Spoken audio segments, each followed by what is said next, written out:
Milí žiaci, namiesto úvodu.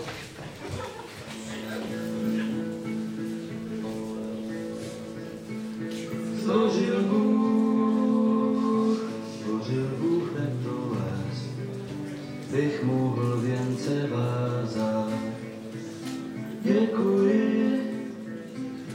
Děkuji za bolest, jež učí mne se tázat. Děkuji za nezdar, jenž naučí mne píly. Bych mohl přinést dar, byť nezbývalo síly.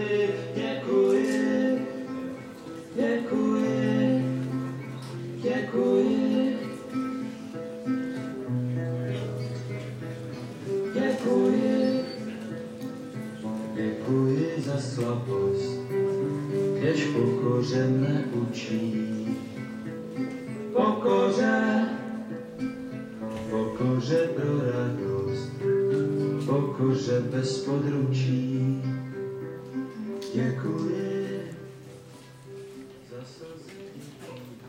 Vážení prítomní, počuli sme známu pesničku ešte známejšieho pesničkára revolučných dní Karela Kryla, ktorý sa stal symbolom už 25. výročia Nežnej revolúcie, ktorú si pripomíname práve v týchto dňoch. Som poctená, že vás môžem všetkých privítať na celoškolskej slávnostnej akadémii, ktorá sa koná pri príležitosti 17.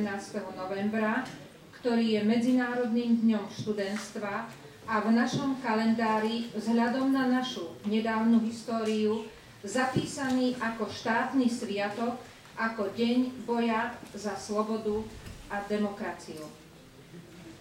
Poprosím teraz pána riaditeľa o pár slov na úvod. Nech sa páči.